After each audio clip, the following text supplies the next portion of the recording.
July 1988, London. The Bad World Tour was tearing through continents, and Wembley Stadium, the cathedral of British concert history, had been waiting for this night for months. Getting a ticket meant months of queuing, saving, and planning. 72,000 people had managed it. Every single one of them had their eyes locked on one man. For nearly 2 hours, everything had been flawless. Billie Jean detonated. Beat It sent the crowd into a frenzy. Smooth Criminal had people involuntarily shifting their feet without realizing it. Michael's voice was crystal clear. His movements seemed less rehearsed than simply inevitable, as though the choreography had always existed and he was just revealing it. British fans had waited a long time. He was giving them everything they dreamed of, and then some. A 22-year-old from Manchester in 8 months of courage, Sophie Thompson, a university student from Manchester, had been calculating every penny for 8 months before that night. Wages from a cafe job, birthday money redirected, meals skipped, all of it funneled toward a single goal: front row tickets at Wembley. Halfway through the concert, Michael launched into "The Way You Make Me Feel." It's not a song that asks your brain for permission. It goes straight past rational thought and grabs something deeper. Rhythmic, warm, intoxicating. Standing that close to the stage, in that atmosphere, with that song filling the air, Sophie later said her mind simply switched off. "I have no good explanation," she recalled years later. "The song, the moment, everything. I felt something flood through me, and then I threw them." Under the stage lights, something small caught the air. Purple lace, embroidered with tiny silver hearts, unmistakably feminine, and it landed right at Michael Jackson's feet, dead center on the Wembley stage. 15 seconds that felt like a month. Michael was mid-lyric, then he wasn't. The singing stopped. The band, professional to the last, kept playing, though at least 2 of them later admitted they glanced over at the floor, wondering what had just happened. The music continued. The voice did not. Michael looked down. He stared. He did not move. 15 seconds passed. In a stadium holding 72,000 people, the collective intake of breath was almost audible. Some people in the upper tiers couldn't even see what was happening on the stage floor. They just knew something had shifted. There on the stage, purple lace, silver hearts, women's underwear, and the most famous performer on earth was staring at it like it had fallen from another dimension. Then it happened. Not a polite performer's chuckle, not a nervous deflection. Michael Jackson, through a live wireless microphone broadcast to 72,000 people, burst into a full, uncontrollable, helpless belly laugh. It spread through the stadium the way laughter does when it's completely genuine, instantly, and without anyone's permission. People in rows who couldn't see a thing started laughing just from hearing him. Within seconds, Wembley Stadium sounded less like a concert and more like the world's largest comedy club. Comedy, unscripted, and absolutely perfect, Michael composed himself. And then he did something that revealed he wasn't just a great performer. He was a genuinely witty human being who could turn any situation into entertainment. He walked slowly to where the underwear had landed. He reached down, using only his thumb and index finger, as though handling something radioactive, and lifted the purple lace into the air. His other fingers splayed wide. His face arranged itself into an expression of exaggerated horror and bewilderment that any professional comedian would have killed for. Then, into the microphone, with the timing of someone who had been doing stand-up his entire life. Well, well, well. This is certainly a first for me at Wembley. In all my years of performing, No one has ever given me such a personal gift." The crowd erupted, but he was only getting started.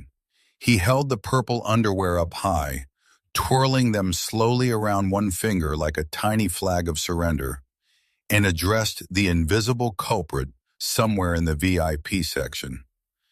"Ma'am, wherever you are out there, I have to ask, what exactly am I supposed to do with these? Should I wear them? Frame them? Auction them off for charity?" The physical comedy that followed was immaculate. He mimed putting them on his head like a hat. He held them up to the stage lights as if inspecting their thread count. He pretended to dab his forehead with them like a handkerchief. Each gesture was more ridiculous than the last, and with each one the laughter in the stadium grew louder, deeper, more helpless. People were doubled over. People were crying, not from sadness, from pure, overwhelming, unexpected joy. And then he did the thing that made everyone love him even more. When the laughter began to settle, Michael did something that transformed the moment from comedy into something warmer. He looked out toward the VIP section and his voice changed. Still warm, still playful, but sincere. "You know what? The lady who threw these must be incredibly brave. It takes real courage to express yourself like that in front of 72,000 strangers. So instead of being embarrassed, let's give this fearless woman a proper British round of applause." He began clapping, and 72,000 people joined him. The applause lasted nearly a full minute. Somewhere in the VIP section, Sophie Thompson, simultaneously mortified and overwhelmed, stood in the middle of a standing ovation she had never asked for and could never have imagined. She later said it was the most surreal feeling of her life, being celebrated by Michael Jackson and an entire stadium for the single most impulsive thing she had ever done. Michael raised a hand for quiet. He had one more thing. "Miss, wherever you are, this is the most memorable and creative gift I have ever received at Wembley. I promise you, I will treasure this moment forever. You have just become part of Michael Jackson concert history." The roar that followed could probably have been heard in Buckingham Palace. But even that wasn't the final word. After a perfectly timed pause, he added, with the deadpan delivery of a seasoned comedian, "I do, however, have one small request for future concerts. Next time, perhaps consider a nice scarf or some flowers, because I am genuinely running out of places to keep underwear, and my security team is becoming very concerned about my collection habits." The entire stadium dissolved. 7 minutes had passed. The concert had stopped being a concert and had become something else. A shared moment of pure, unplanned human connection that nobody in Wembley Stadium would ever fully be able to describe to someone who wasn't there. The whispered instruction, the gold embossed envelope, and what Michael spent 30 minutes writing. July 16th, 1988, Manchester and Wembley, the week after. 7 minutes of unplanned magic. Then backstage, a quiet instruction that nobody expected, and a search that began that same night. As the laughter finally settled and Michael prepared to continue the concert, he did one last thing with the purple underwear. He carried it, still held at maximum arm's length, still using only 2 fingers, to where Frank Dillio, his head of security, was standing in the wings. Frank was doing his best to maintain a professional expression. He was not succeeding. Michael leaned in and said something quietly, not into the microphone, just to Frank, and then he walked back to center stage and finished the show. "Find the fan who threw them, return them to her, and bring her the note I'm going to write tonight." It wasn't a question. It wasn't a suggestion. It was a decision, made in the middle of a 72,000-person concert by a man who was also somehow thinking about a mortified stranger in the VIP section who would wake up the next morning convinced she'd ruined her life. Backstage after the show, 30 minutes and a blank page. The concert ended. The crowd filtered out into the London night, still buzzing. Michael went to his dressing room. For 30 minutes he sat and wrote. Not a form letter, not a quick signature on a publicity photo. A handwritten note, carefully composed, restarted more than once. People who were there later said he was unusually focused, precise about it in a way that surprised even his own team. I want her to know that what she did wasn't embarrassing, he told Frank as he sealed the envelope. It was beautiful. She gave 72,000 people a moment of pure joy. That's not something to be ashamed of. That's something to be proud of for the rest of her life. I need the words to do that. Meanwhile, Frank had already set the search in motion. Working with Wembley Stadium staff, his team cross-referenced ticket records with the VIP section coordinates from the stage. By the time Michael finished writing, they had a name, Sophie Thompson, Manchester. Manchester, the next morning, the phone doesn't stop. Sophie woke up to a different world. Her phone had been ringing since before she was fully conscious. Friends, classmates, acquaintances she hadn't spoken to in months. Even, somehow, one of her professors. The story had moved through the fan community at a speed that, in a pre-internet era, was remarkable. Word of mouth, phone trees, the early stirrings of something that would later be called virality. In the cold morning light, without the concert's heat and noise and atmosphere, Sophie felt the full weight of what she'd done.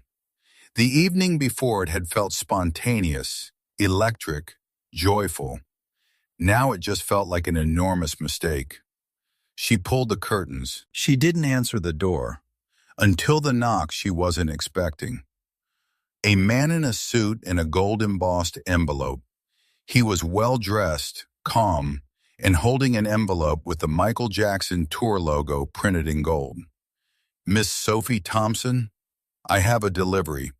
From Mr. Jackson himself. Her hands were shaking as she opened it. Inside, her purple lace underwear, carefully cleaned and folded as though they were made of silk.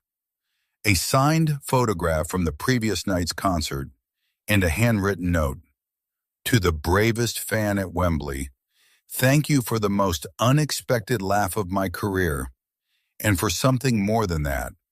What you did reminded me that the best moments in a show are the ones nobody planned.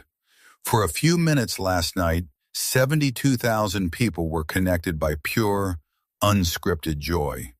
You did that. Don't spend a single second being embarrassed. Be proud. Keep being fearless. Love. MJ. Sophie cried. Not from shame, that had evaporated. From something harder to name. The feeling of being seen, completely unexpectedly, by someone who had every reason not to bother. The second envelope. The man at the door hadn't left yet. He handed her a second envelope. 2 tickets to Michael's final London show at Wembley the following week, and backstage passes.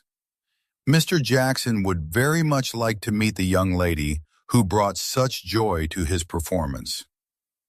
Backstage at Wembley, the famous smile and a real conversation. A week later, Sophie stood backstage at Wembley Stadium, in a corridor she had no business being in, still not entirely convinced any of this was happening. Michael walked in. He saw her, recognized her immediately from the description his security team had provided, and came straight over. No entourage buffer, no handler intermediary, just him and that smile. So you're my purple underwear lady. I've been looking forward to this. The conversation that followed lasted longer than either of them had planned. He asked about her studies, her life, her ambitions. He told her about other funny fan moments from the tour, stories that made her laugh until her sides ached. He was curious, unhurried, completely present in a way that felt at odds with everything she thought she knew about what being Michael Jackson must feel like. As the meeting was winding down, he looked at her and said something she would repeat for the rest of her life. "You know what the best part of that night was? It wasn't just that you made me laugh, though you absolutely did. It was watching 72,000 people become one thing for a few minutes. Pure, unplanned happiness. That's what music is supposed to do. You reminded me of that. I needed the reminder." What happened to the 7 minutes concert footage of Michael's reaction became one of the most requested clips in British television history. In the years before the internet, the Wembley underwear incident was dubbed onto thousands of VHS tapes and passed between fans, becoming one of the earliest examples of a truly viral entertainment moment. British comedy shows referenced it for years. Academic papers on fan culture and celebrity interaction cited it as a case study. It became part of the folklore. In a 1994 BBC interview, Michael spoke about it unprompted and with obvious warmth. "That young lady at Wembley taught me that the best moments in a show are always the ones you never planned. She reminded me that connecting with people means being real, finding joy in unexpected places, and never taking yourself too seriously." Other performers watching the footage changed how they handled similar moments at their own concerts. None of them ever quite managed the same combination of humor, grace, and genuine warmth. Because that particular mixture, it turned out, was not a technique. It was a personality. Today, Sophie Thompson is a successful businesswoman and mother of 3 in Manchester. In her home, carefully preserved are one pair of purple lace underwear, one signed photograph from the night of July 15th, 1988, and one handwritten note. She tells her children the story, and she always ends it the same way, that the most embarrassing moment of her life turned into the most magical one, because one person chose kindness over distance and laughter over dignity, and made sure she knew that being fearless was always worth celebrating.